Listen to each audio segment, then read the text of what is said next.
If you've tried to explain the new World Cup format to someone and ended up more confused than when you started, you are not alone. 48 teams, 12 groups, a brand new round of 32. It sounds complicated, but here's the truth. Once you understand the logic behind it, it's actually brilliant. And by the end of this video, you'll be able to explain the entire 2026 World Cup format to anyone, from start to finish, without missing a single detail. Hey everyone, welcome back. The FIFA World Cup 2026 is officially the largest World Cup in history, and with that comes a brand new tournament format that millions of fans are still trying to wrap their heads around. Gone are the days of 32 teams and 64 matches. We are now in the era of 48 teams, 12 groups and 104 matches spread across 3 countries. Today we are breaking it all down, step by step, in the simplest way possible. Let's get into it. Let's start at the very beginning. The 2026 World Cup features 48 national teams. That's 16 more than any previous tournament. To handle that number, FIFA split all 48 teams into 12 groups of 4. So instead of the classic 8 groups of 4 we were used to, we now have 12. More groups, more matches, more nations fighting for survival. Here's how the group stage works. Inside each group, every team plays the other 3 teams once. That means each nation plays exactly 3 group stage matches. You win, you get 3 points. Draw, you get 1 point each. You lose, you get nothing. Classic football rules, same as always. Now here's where the new format gets interesting. In the old 32-team World Cup, only the top 2 teams from each group advanced. That's still true in 2026, but FIFA added something extra.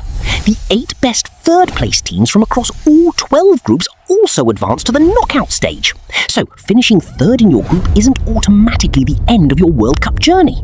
If you performed well enough compared to the other third-place teams across all 12 groups, you can still survive. That gives more nations a fighting chance, and it means the final group stage matches carry even more dramatic tension than ever before. So, when the group stage is complete, how many teams are left? Let's do the maths together. 12 group winners advance, 12 group runners-up advance, plus the 8 best third-place teams. That gives us exactly 32 teams entering the knockout stage. And that brings us to the biggest new addition in this format, the round of 32. This is a brand new knockout round that has never existed in a men's World Cup before. 32 teams enter, 16 matches are played, 16 teams survive, 16 go home. From this point forward, it is pure single elimination football. You win or you go home, no second chances. After the round of 32 comes the round of 16, then the quarterfinals, then the semi-finals, then the third place playoff, and finally the grand final itself on July 19th at MetLife Stadium in New Jersey. For the very first time in World Cup history, the teams that reach the final will have played 8 matches in total to get there, one more than in any previous tournament. Here are some fascinating details you might not know about this new format. The entire group stage produces 72 matches on its own, up from just 48 group stage matches in Qatar 2022. That is a massive jump in football content for fans to enjoy. Because of the new round of 32, there are 495 different possible match combinations for which third-place team faces which group winner or runner-up. That complexity is part of what makes following this tournament so addictive. There is also a brand new rule introduced in 2026 that you won't have seen at previous World Cups: cooling breaks. Regardless of weather conditions, there will be one scheduled cooling break per half of every match, occurring around the 22-minute and 67-minute marks. Each break lasts 3 minutes. It's a small but thoughtful change that acknowledges the physical demands on players competing across summer heat in North America. And the tiebreaker system if teams finish level on points? FIFA uses a detailed 7-step process. It starts with head-to-head points, then head-to-head goal difference, then goals scored in head-to-head matches, then overall goal difference, then overall goals scored, then team conduct score, and finally FIFA World Ranking. Every single point and every single goal counts. So why does this new format actually matter for football as a sport? Because it answers a question that football fans have asked for decades. Why do so many talented nations from Africa, Asia and smaller confederations travel to the World Cup only to get knocked out before the tournament really starts?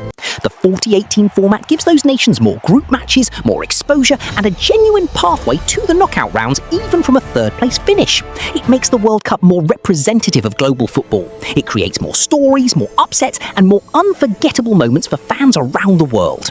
So let's bring it all together. 48 teams enter, they're split into 12 groups of 4, every team plays 3 group matches, the top 2 from each group advance automatically, the 8 best third place teams also advance. That gives us 32 teams in the knockout stage. From there it's the round of 32, the round of 16, the quarterfinals, the semi-finals and the final. 104 matches, 1 champion. The most ambitious World Cup format ever created. If this breakdown helped you finally understand the 2026 World Cup format, make sure to subscribe because we are covering every angle of this historic tournament.